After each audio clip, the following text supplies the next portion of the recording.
right off the bat for the kids because I know na ready na kayo maglaro, di ba? Isa pa nga, ready na kayo maglaro, di ba? There you go. Today is all about values. So, we will be playing this game called Hulaan ang Mabuting Asal. Magtatanong ako sa inyo, makinig kayo ng mabuti. If alam niyo yung sagot, lalapitan ko kayo. Just raise your hand. Ako yung lalapit, ha? Ayan. So, simulan na natin. Question number 1. Anong mabuting asal ang pinapakita kapag lagi kang nagsasabi ng totoo? What's your name? What's the answer? Ano yung sagot? Ulitin ko ha, anong mabuting asal ang ipinapakita kapag lagi kang nagsasabi ng totoo? A warm, big welcome to Vice President for Marketing of Jollibee, Miss Dorothy D. Ching.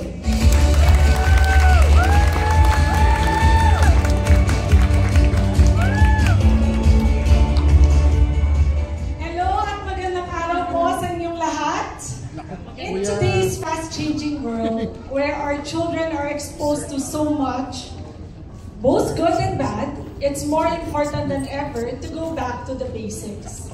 And those basics are values. Values are the foundation of good character. They shape how kids treat others, how they make decisions, and how they grow into adults who contribute.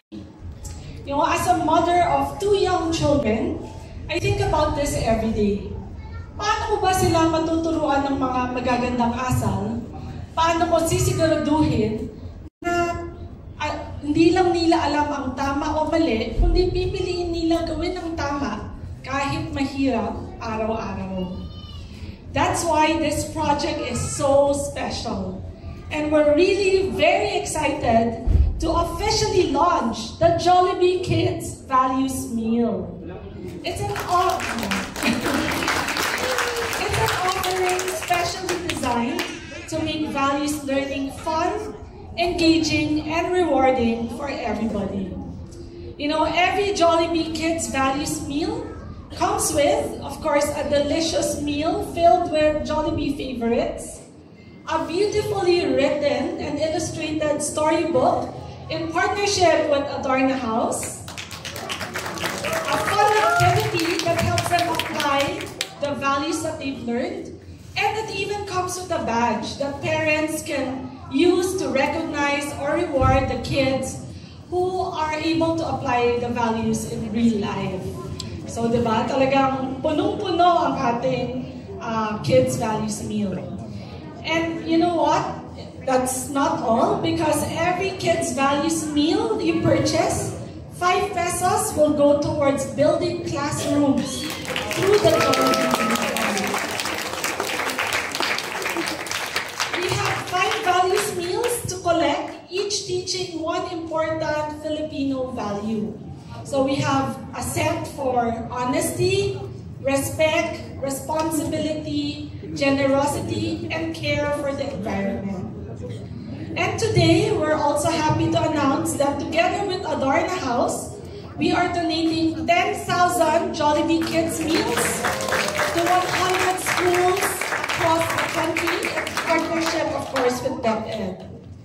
This is our small way of giving back and bringing the joy of learning values to more communities. This project is really a reflection of Jollibee's deeper mission, to be more than just a source of joyful meals, but a partner to the Filipino families in raising the next generation. We are proud to be a brand that nourishes not just the stomach, but also the spirit. One story, one value, one meal at a time. And this initiative, of course, would not be possible without the support of our amazing partners. So let me call out the Department of Education, led by Secretary Sonny Clark, whose mission and support for values education inspires us. Adorna House, led by Asa Montanejo and Almario Agot Almario, for helping helping us create books that are both educational and entertaining. We have, of course, the Jollibee Group Foundation with L.A. Cruzato here for making sure that this project gives back to even more children. And let me also acknowledge Museo Pambata, led by Ms. Nina Yuzon and Wilma Wong, for allowing us to mount this event in this beautiful space.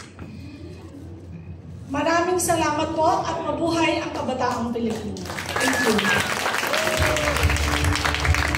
Mga taga-DepEd sa pamumuno ni Secretary Sunny Angara, sa Jollibee na pinangungunahan ng kanilang VP for Marketing na si Doray D. Ching, at sa Museo Pambata na pinangungunahan ni Dr. Nina Lynn Yuson at ni Ms. Wilma Wang. Kumbaga sa Love Team, meant to be ang Adarna at Jollibee. Pero ang tagal ng meet-up, 45 years. But what a wonderful way to celebrate our 45th year as the country's first children's book publishing house. We know that our reputation is fueled by the immense talent of our authors and illustrators. So sila ang una kong gusto i-acknowledge ngayon. Those of them who work tirelessly on this project are multi-awarded authors. Tayo kayo please, Russell Molina and Divine Reyes. Our remarkable illustrators, some of them are here, Goms at Sawai, Jane Bauza, Denver Katinde, Harry Monzon, and Kim Alexis Santiago.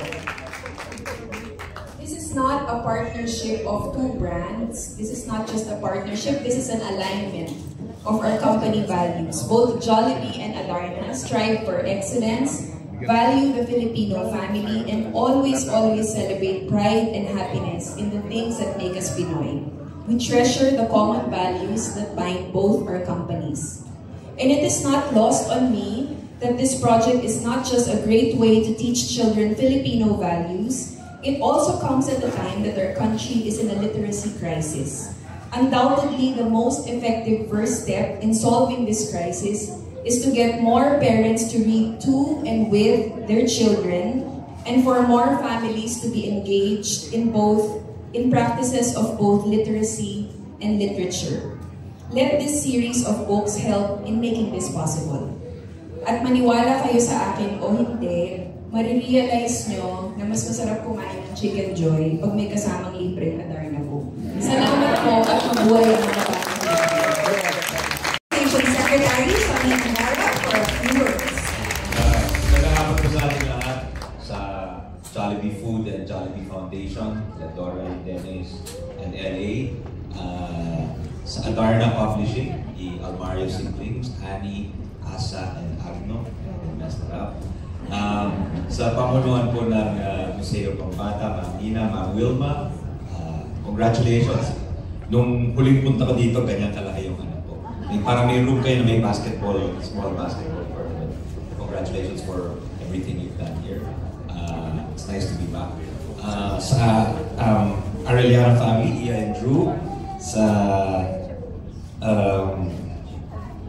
other teachers, kung may taga-DepEd dito, sa ating illustrators, book authors and illustrators, sa ating mga magulang, magandang hapon po sa ating lahat. I'll also try to keep it short. I just want to say thank you to everyone involved. It's very worthy, it's a wonderful project.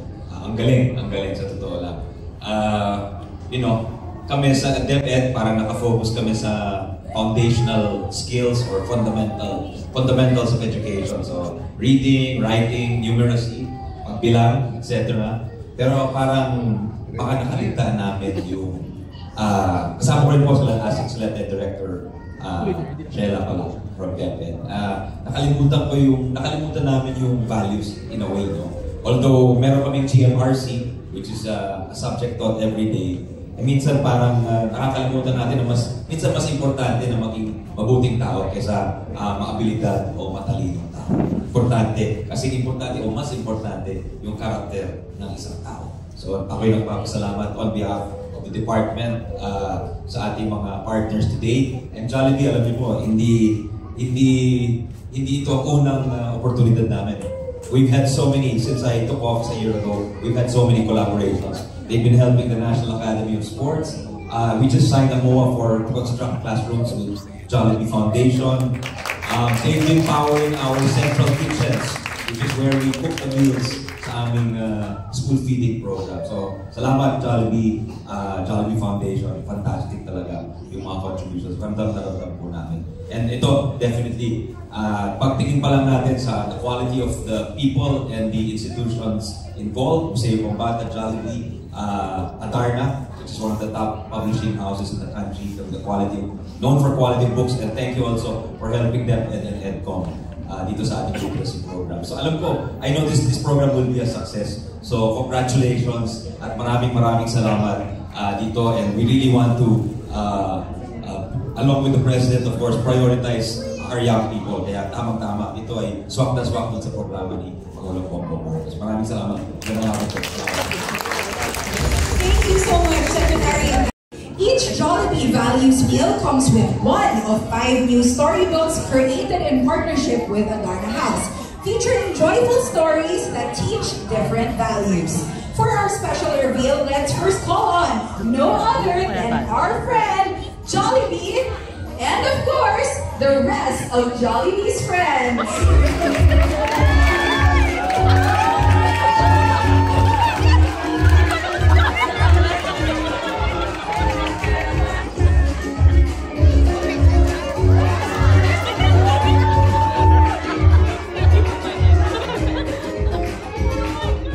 Alright, it is time to unveil our very first values book, which teaches responsibility. Are you ready, Jollibee? In 3, 2, 1, it is ang naghihintay na homework!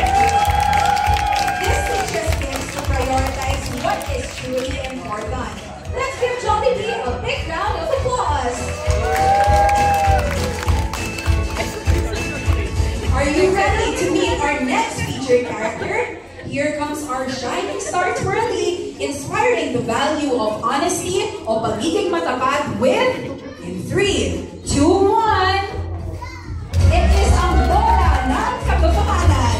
This story teaches us about the very important value of honesty even when telling the truth is hard. Next up is everyone's favorite cheerleader, Hetty, who promotes the value of giving with, in 3, 2, 1, ang pinakamasayang pista! In this book, we witness the joy of sharing and how helping others can really brighten anyone's day. Gearing up to share with us, book number 4 is Coco with, in 3, 2, 1, ang hari ng palaruan! A story that teaches us about respect not only for the elderly, but also for our peers. And last, but definitely not the least, we have Young, who champions compassion for nature and how our small actions can truly impact the environment. In 3, 2, 1, mga kaibigan ng kalikasan! There you have it, our 5 books in collaboration between Jollibee and Adarna House. Let's give them a round of applause.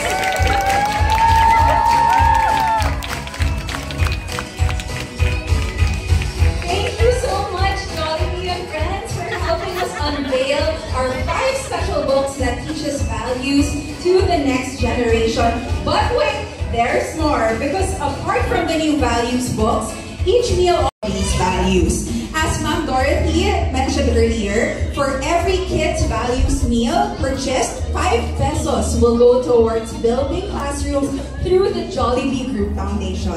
So every time you enjoy a Jollibee Kids Values meal, you're not just having fun, but you're also helping make a difference. So thank you so much once again, Jollibee, Adarna House, for making this collaboration possible. And thank you so much, Jollibee and friends. Kids, another round of applause for Jollibee and friends for helping us out this afternoon. Up next, we are honored to do our ceremonial turnover of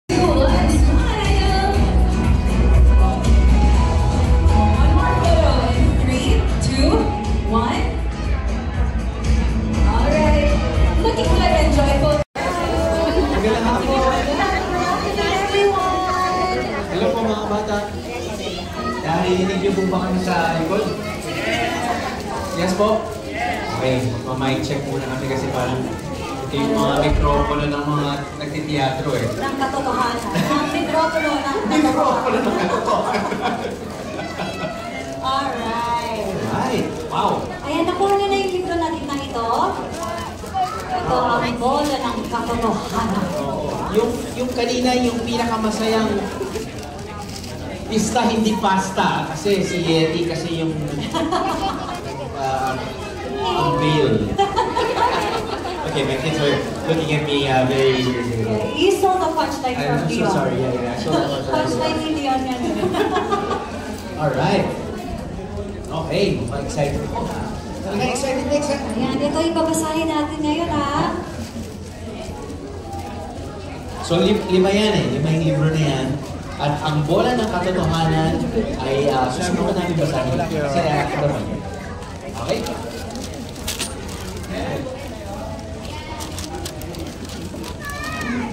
Get okay? Get good?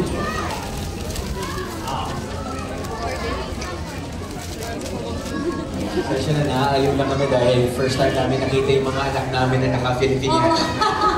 So, hindi pa nga kami nakapag-family picture pero magagalit sa akin yung asawa ko pag walang family picture mamaya. Kanina ko pa siya kinukulit. Naku, Mamis, alam niya yan. Yung mga asawa natin hindi mahilig mag-picture. Tayo mga nanay, picture tayo, picture mo naman kami. Kuhanan mo naman kami, pero sila, then pero 10 years from now, magpapasalamat sila sa atin, no? Tama? There's nothing like capturing these moments. Mali na naman. Mali na naman. Alright, wow! Alright. Talagang Can you guys find this? bola ng katotohanan. Kwento ni Divine Hill Reyes at guhit ni Harry Monzon. May bagong bola si Kate? Gusto niya itong dalhin sa palaruan pero umuulan. Sabi ni nanay, huwag maglaro ng bola sa loob ng bahay. Pero hindi na ako makahintay. Sabi niya sa sarili. Masayang pinatalbog-talbog ni Kate ang bola sa kanilang sala. Nang biglang tumama ang bola sa paa ng Celia, kumalabog sa mesa. Ay, at tumama sa paboritong tasa ni nanay. Natakot si Kate. Naku! Magagalit si nanay! Anong gagawin ko? Itatago ko ba ang sirang tasa? Sasabihin kong kasalanan ni Kuting. O nabasag ito dahil nahipan ng hangin. Nang tumigil ang ulan, nakita ni Kate sina Jollibee at Whirly sa labas ng kanyang bahay. Ikinwento niya sa kanila ang nangyari at humingi siya ng payo.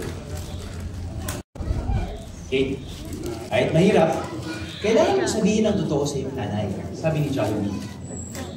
Kapag ikaw ay matapat, maiiwasan mong makasakit at hindi masisira ang tiwala ng nanay mo sa iyo. Tungtong ni Twirly. Naunawaan ito ni Kate at sumang-ayon siya. Pag-uwi ni nanay, agad siyang kinausap ni Kate. Nanay, sorry po. Naglaro po ako ng bola sa loob at nabasag ko ang paborito ninyong tasa. Malungkot nang sabi ni Kate. Huminga ng malalim si nanay nang makita niya ang sirang tasa. Tapos ay niyakap niya si Kate at ngumiti. Salamat, Kate. Mahalaga sa akin ang tasang iyon.